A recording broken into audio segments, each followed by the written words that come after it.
Por volver un poco a enlazar con lo que veíamos el otro día, con campos, mañana y pasado veremos representaciones de campos vectoriales. Es decir, claro, como vamos a trabajar una y otra, para hacerse una idea de qué es lo que está ocurriendo, habrá que visualizar esos campos vectoriales también, el campo eléctrico y el campo magnético.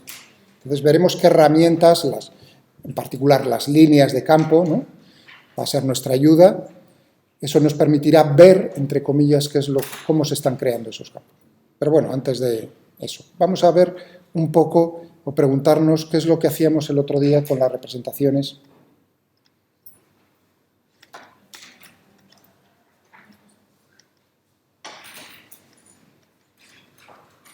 escalares.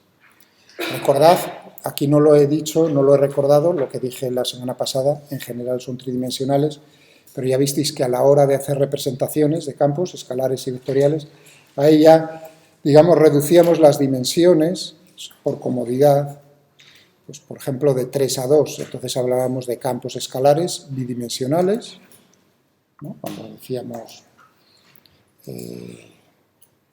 por ejemplo con la temperatura, ¿no?, si yo ponía X y Z, esto sería en 3D, para trabajar, hay casos en los que podremos trabajar por la simetría del problema, por lo que sea, de una manera más sencilla. Por ejemplo, en coordenadas cartesianas esto sería en 2D, o incluso, como visteis, podríamos trabajar en una sola dimensión. ¿Recordáis?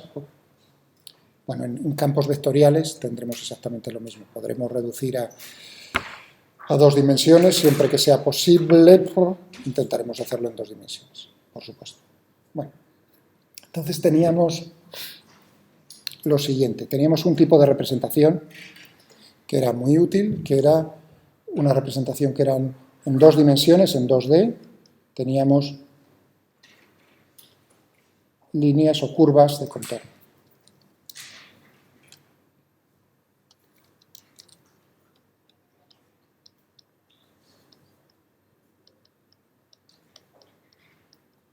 ¿No? En 3D lo que teníamos era superficies de contorno.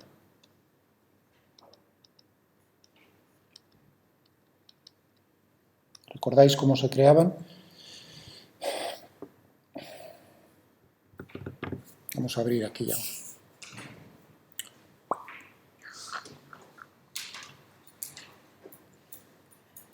Ahí tenéis, ya os he dejado, por cierto, os he dejado ya abiertos. Estos son un poco, tendré que ya, porque son de hace 3 años, estos 2 archivos, y como las funciones en matemática van mejorando, pues a lo mejor tengo que refinarlos un poco. Pero bueno, aquí tenéis, digamos, campos escalares en 2 dimensiones, campos escalares en 3 dimensiones, posibilidad de representación. Pero ahora lo que me interesa es este archivo, que es el que acabo de abrir aquí. Bueno, entonces tenemos ahí un campo, ¿de acuerdo? Es un campo escalar bidimensional. Además aquí, que esto es del año pasado, del curso pasado, veis cómo puedo definir, que no lo he hecho creo que con vosotros explícitamente, yo puedo definir las funciones en matemática para que tengan, es decir, que sirvan para, dependen de variables, pero que esas variables puedan ser reales, enteras, digamos, solo reaccionen si son de un tipo determinado. Aquí, por ejemplo, adrede, estoy definiendo un campo que le llamo field, por el inglés, bidimensional, que depende en coordenadas cartesianas, x e y, y digo que esos valores x e y pues sean reales. Simplemente. Bueno, eso es un juego simplemente para que veáis, no cambiaría nada si quito lo de real, funcionaría todo lo mismo. ¿Tiene alguna diferencia? Bueno, que si yo intento manejar, vamos a hacerlo. Bueno, ¿no? Field.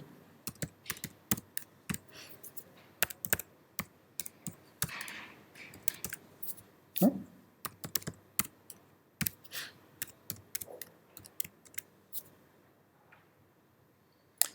¿Qué diferencia hay entre 1.2 y 1.1 y 2.5? O incluso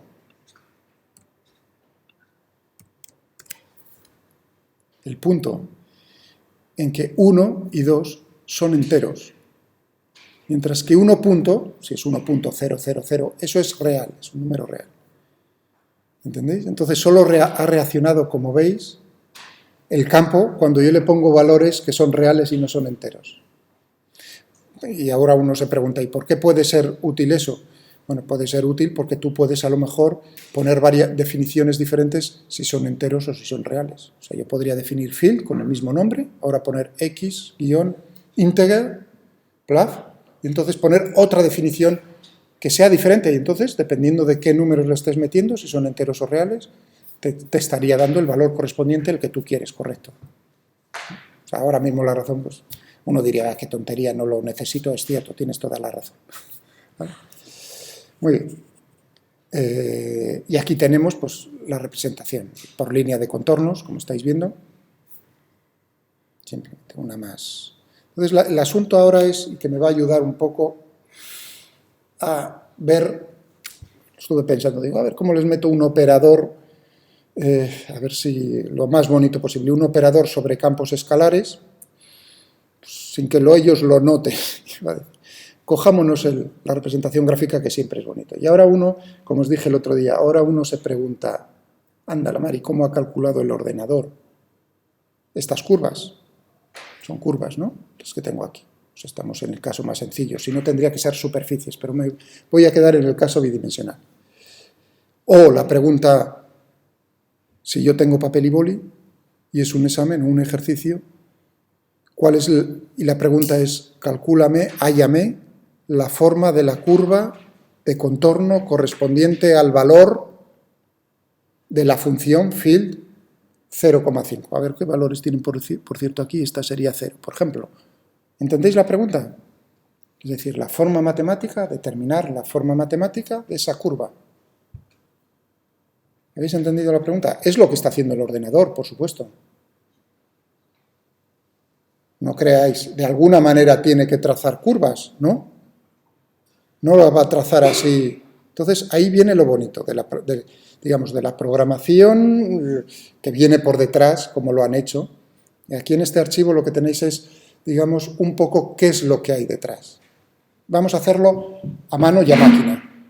¿Vale? Entonces, ¿entendéis lo primero la pregunta? Tengo un campo escalar bidimensional y quiero hallar la forma explícita de las curvas de contorno, de las líneas de contorno.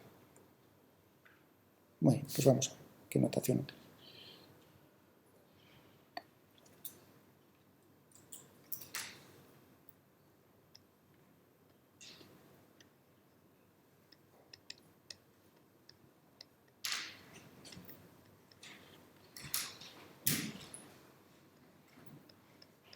La ecuación, la forma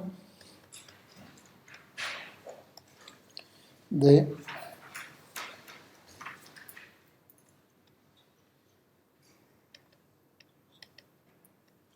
contorno de un campo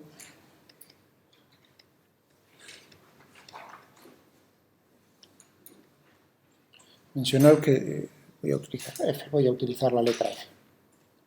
Podría utilizar TEC para temperatura, pero bueno, voy a coger F, X, Y, dimensional.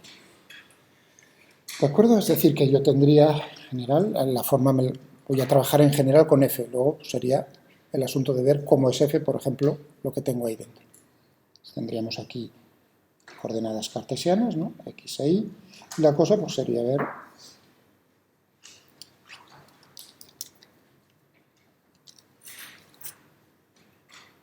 esta sería la curva, vamos a pensar que es cerrada. Entonces aquí esto se caracteriza naturalmente porque tiene un cierto valor, F son los puntos para los cuales F sea una constante, por ejemplo, C.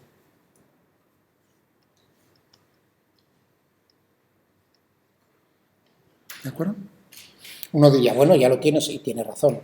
Uno diría, simplemente despejas, dices, con el valor C que a ti te piden, pues pones Y en función de X, ¿de acuerdo? Pero claro, a veces eso no es tan fácil, ¿no? Por ejemplo, en una curva cerrada de esa manera. No es tan sencillo. Es decir, buscar la forma, como la llaman en matemáticas, la forma explícita, ¿no?, de la curva.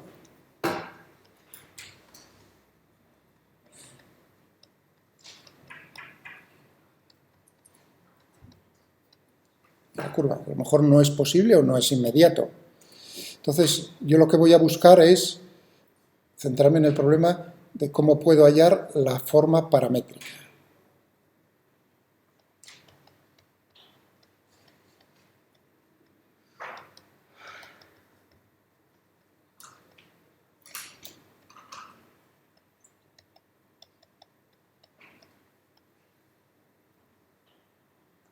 ¿Vale? Entonces, la pregunta es no solo explícitamente cuál es una curva, cualquier curva, sino además que sea la forma paramétrica de esa curva. ¿Se ha entendido? ¿Por qué ahora esto suena mucho a matemáticas? Es cierto. Pero claro, a la hora de hacer, por ejemplo, calcular el trabajo, fijaos que nosotros lo que vamos a hacer muchas veces es parametrizar los caminos. Por ejemplo, estoy pensando en un camino, parametrizar caminos. Entonces, vamos a tener que trabajar con formas paramétricas de caminos, de superficies. Entonces, me interesa que, por supuesto, naturalmente, que podamos hacerlo, ¿lo entendéis? O sea, que es una manera de... Muy bien.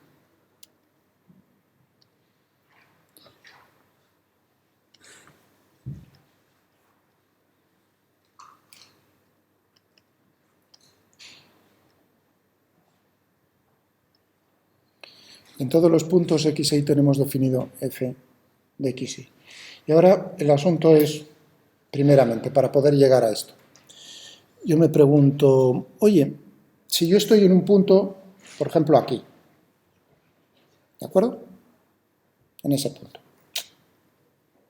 Olvidaos de esta curva, el punto este. O sea, tendré un valor f de x y. Y yo digo, ¿cómo cambia si yo me muevo el valor de f, si yo me muevo a un punto cercano? ¿De acuerdo? Es decir, estoy en el punto x, y yo me muevo a uno que está, pues, en x más diferencial de x, ¿no? Y más diferencial de y, ¿lo entendéis? Un punto infinitesimalmente cerca. Entonces, habrá una variación, f pasará a tener un valor, habrá cambiado al moverme, ¿no? Estoy en otro punto, por supuesto, cambia poco infinitesimalmente porque estoy infinitesimalmente cerca, ¿lo entendéis eso? Vale. Entonces vamos a ver cuánto vale este cambio. Es el cambio al moverme en la... Ahora el asunto es claro, uno dice, si fuese una función en una variable, por ejemplo f de x, por ejemplo, si fuese en una variable, es sencillo, ¿no? Entonces tendríamos, es decir, tendríamos la diferencial de f sería simplemente la derivada diferencial de x. Yo hallaría la derivada, lo multiplicaría por lo que estoy moviendo a lo largo del eje x y ya está. ¿Lo entendéis? Eso, en una dimensión, esto es una dimensión. Es cálculo 1. O sea que aquí estamos en cálculo 1. Ya veis que os he puesto ahí un curso del MIT que está muy bien, es una persona archifamosa el que da los cursos esos también de cálculo 1 y cálculo 2. No me acuerdo, Strunk era su apellido, me parece. Bueno. Entonces ahora estamos aquí en cálculo 2. Cálculo vectorial. Bueno, dije, bueno, y entonces, ¿cómo podremos ver ese cambio? Pues tendremos que tener en cuenta cómo es el cambio en una dirección y cómo es el cambio en la otra, ¿no?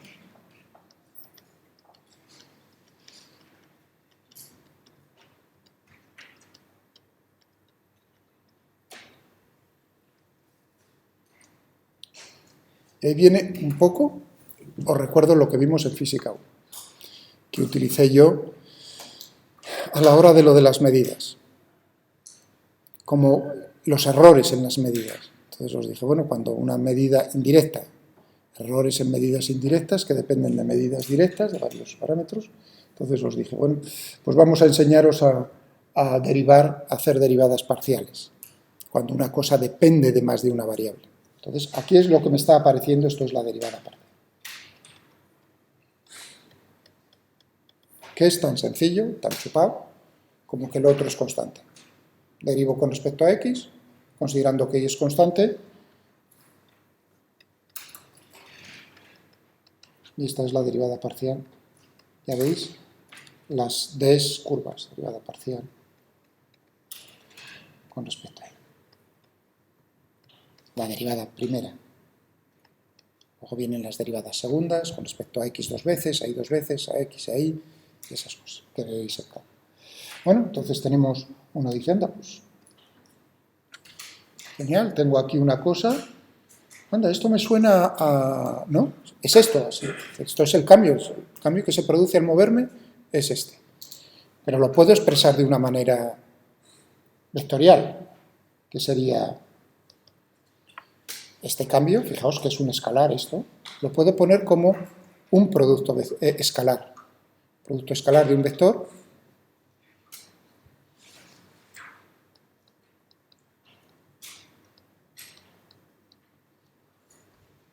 por, este es un producto escalar,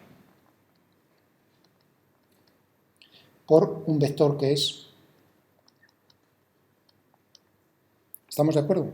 Ese es el producto escalar. Primera componente por primera componente más segunda componente por segunda componente. Luego, os pido, por favor, si no se ve bien en la pantalla, me lo tenéis que decir. No, o sea, no es que dentro de unos días me digáis, es que no se ve nada bien. Me lo decís, que yo también escribe más grande, pero abrid la boca, vamos, así hablando. ¿Eh? ¿Se ve bien desde arriba o no? ¿Vale? Decídmelo de verdad. Ahora estoy con negro, pero luego ya, en cuanto se me vaya ya empezaré a escoger colores, que es precioso esto. El producto escalar. Aquí no se vería bien probablemente, escalar. Esto no se ve bien. Bueno, este vector, como veis, no es nada más que diferencial de R. ¿Estáis de acuerdo? ¿O que me he movido? Y este vector, ¿cuál va a ser? A ese vector ahora es donde ya cae. Le voy a llamar el gradiente.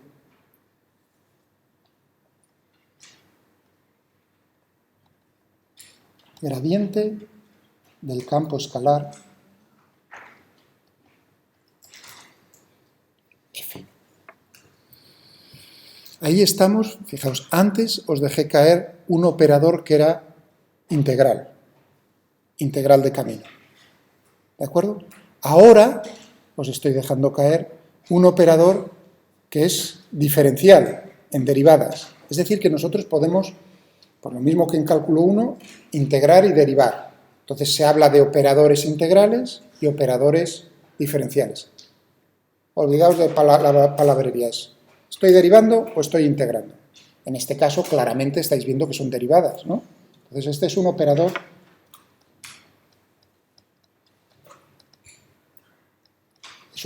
diferencial, cuyas coordenadas, en coordenadas cartesianas, ¿cómo se obtienen? Y ahora paso a física inmediatamente, porque esto aprendérselo de memoria está muy bien, pero todavía es muchísimo mejor entender el significado físico del asunto. Entonces uno dice, pues nada, la coordenada X en otro tipo de coordenadas tienen sus formas diferentes, ¿eh? No, la coordenada X es simplemente la derivada parcial con respecto a X, la coordenada Y la derivada parcial con respecto a Y, Z la derivada parcial con respecto a Z, sin más. ¿De acuerdo? Y ahora vamos a ver, o sea que tendríamos, voy a poner una anotación, voy a escribir graph de F. Es un vector, le tengo que poner una flecha aquí arriba, si no, no hay manera. Graph de gradiente multiplicado escalarmente por esto. ¿Lo veis? ¿Veis cómo el cambio lo puedo poner de una forma así que uno dice, jo, ¿cómo lía la gente para una cosa tan... Bueno, pero vamos a ver cuál es el... Porque a lo mejor ese vector gradiente, que también la puedo escribir de otra manera, ¿no? Escrito así.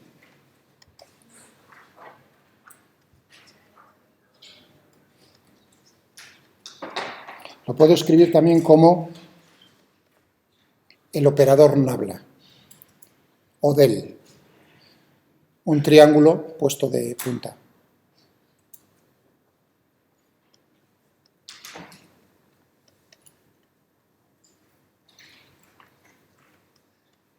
Si vais a Wikipedia,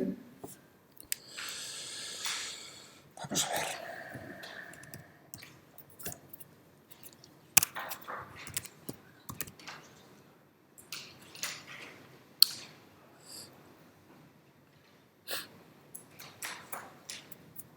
Ahí lo tenéis. ¿De acuerdo? Del, me parece. ¿De dónde era? Ah, sí. Fijaos, aquí. Del. O sea que del y es intercambiable. Bueno, pues tenemos ahí esto.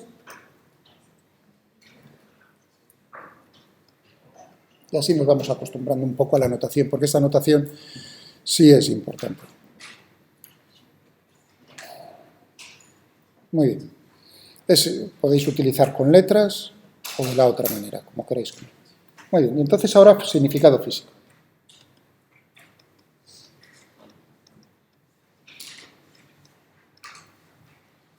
Significado del gradiente, que es lo más importante. Y ahora uno dice, es un vector. Muy bien. Y esa dirección en el espacio que nos está denotando, ¿a qué corresponde?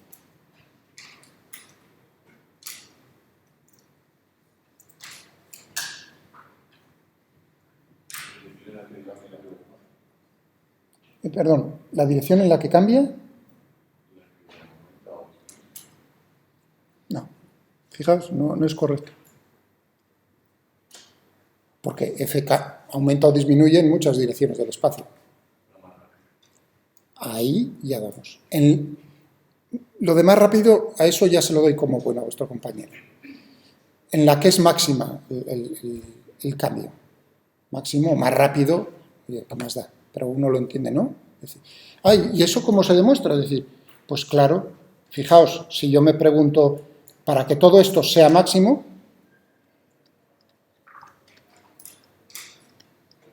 el cambio sea máximo,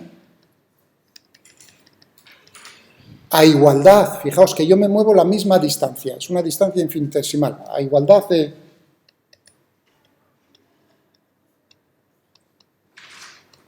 el módulo, o sea que yo, ¿de acuerdo? Porque uno dice, si me muevo mucho, a lo mejor es infinito, para el mismo módulo de diferencial de R, por decirlo así, tú puedes escoger en qué dirección te mueves.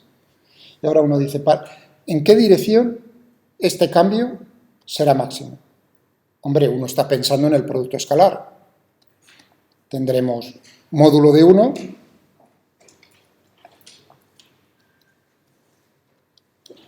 módulo del otro. Por el coseno voy a poner un ángulo, tita, coseno del ángulo que forma, ¿no? La dirección en la cual me estoy moviendo con la dirección de ese vector que he creado, que he definido que es el gradiente. Claro, será máximo, naturalmente, cuando el coseno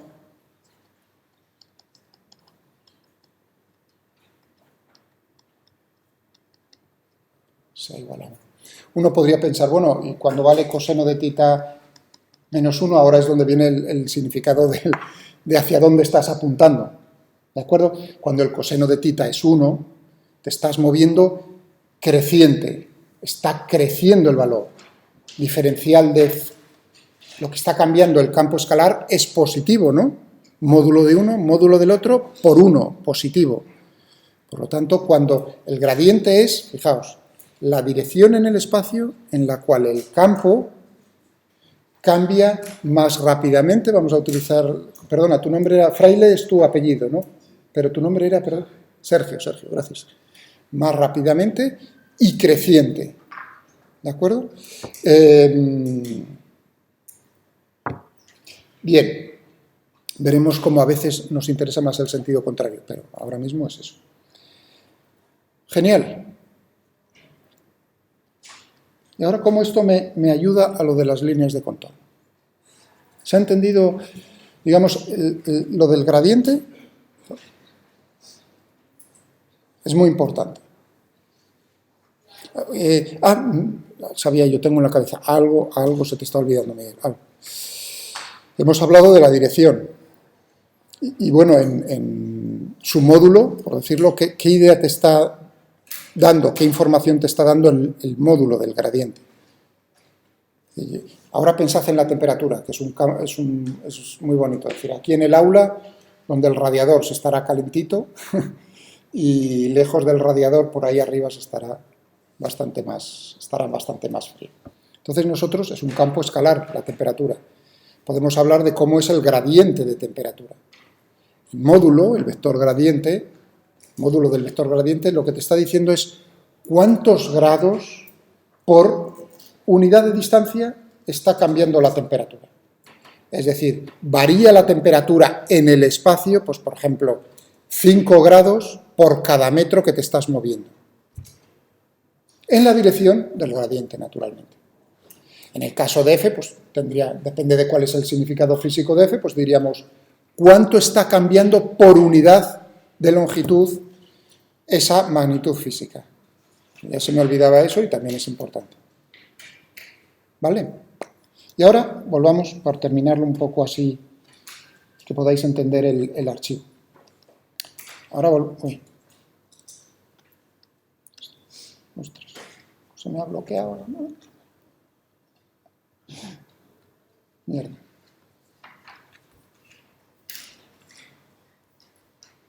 ¿Viste? Porque se me habrá... ¿Te referías al módulo? Sí, al módulo, sí. Sí, ahora me refiero a la... que paría este chisme. ¡Qué asco! ¿Esto dónde habré apretado?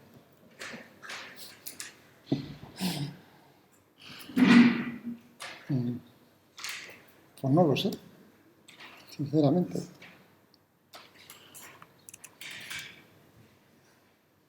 Me deja de reaccionar el... Un segundo. Es que dejó de... No, yo juraría que no me daba nada, pero bueno. Estos japoneses ya no es lo que eran. Ah, bien. Ya decía yo que no. Si no, lo iba a dejar para mí. Eso es lo de web. ¿Sabéis? Es una marca japonesa, ¿no? Esto de Wacom. Muy bien. Tenemos ahí la línea de contorno. Y ahora digo yo, para saber cómo es la forma paramétrica, ¿de acuerdo? Pues yo tendré que pensar un poco como en cinemática. Es decir, yo necesitaré el vector velocidad, entre comillas. El vector velocidad, entre comillas, es tangente a la trayectoria. La trayectoria es la curva de contorno. ¿Estamos de acuerdo? Y ahora esa dirección del vector velocidad, entre comillas, ¿qué dirección será? Si la línea de contorno son todos los puntos que tienen el mismo valor de f, es decir, te estás moviendo en la dirección en la que f no cambia. Eso significa que la dirección del vector gradiente, importante ahora, la dirección del vector gradiente, esto es importante, la dirección del vector gradiente es perpendicular a la línea de contorno o, si estamos en 3 dimensiones, a la superficie de contorno. ¿De acuerdo?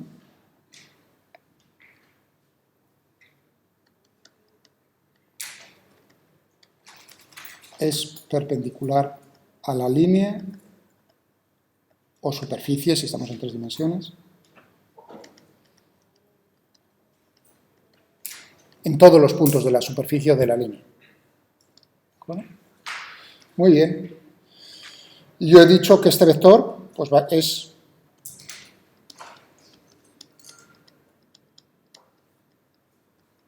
esto es una dirección que es perpendicular. Dadme un vector que tenga esas componentes, perpendicular al primero. En 2 dimensiones, muy fácil.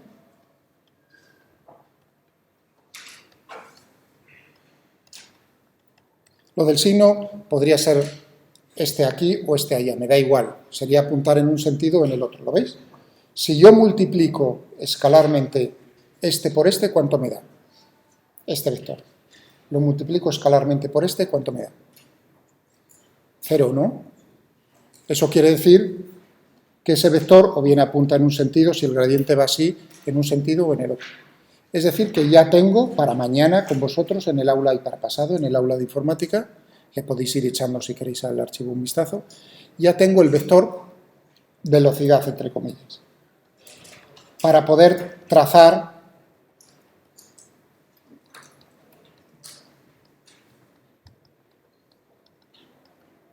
la trayectoria.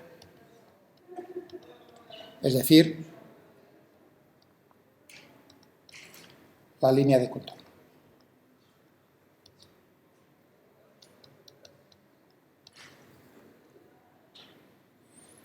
Es decir, que vamos a hacer, lo primero, un problema de cinemática. ¿Habéis visto? Hoy no, mañana y pasado hacemos un problema de cinemática para entender, fijaos, relacionado con lo que es el gradiente, todo está relacionado. Muy bien, y lo dejamos aquí.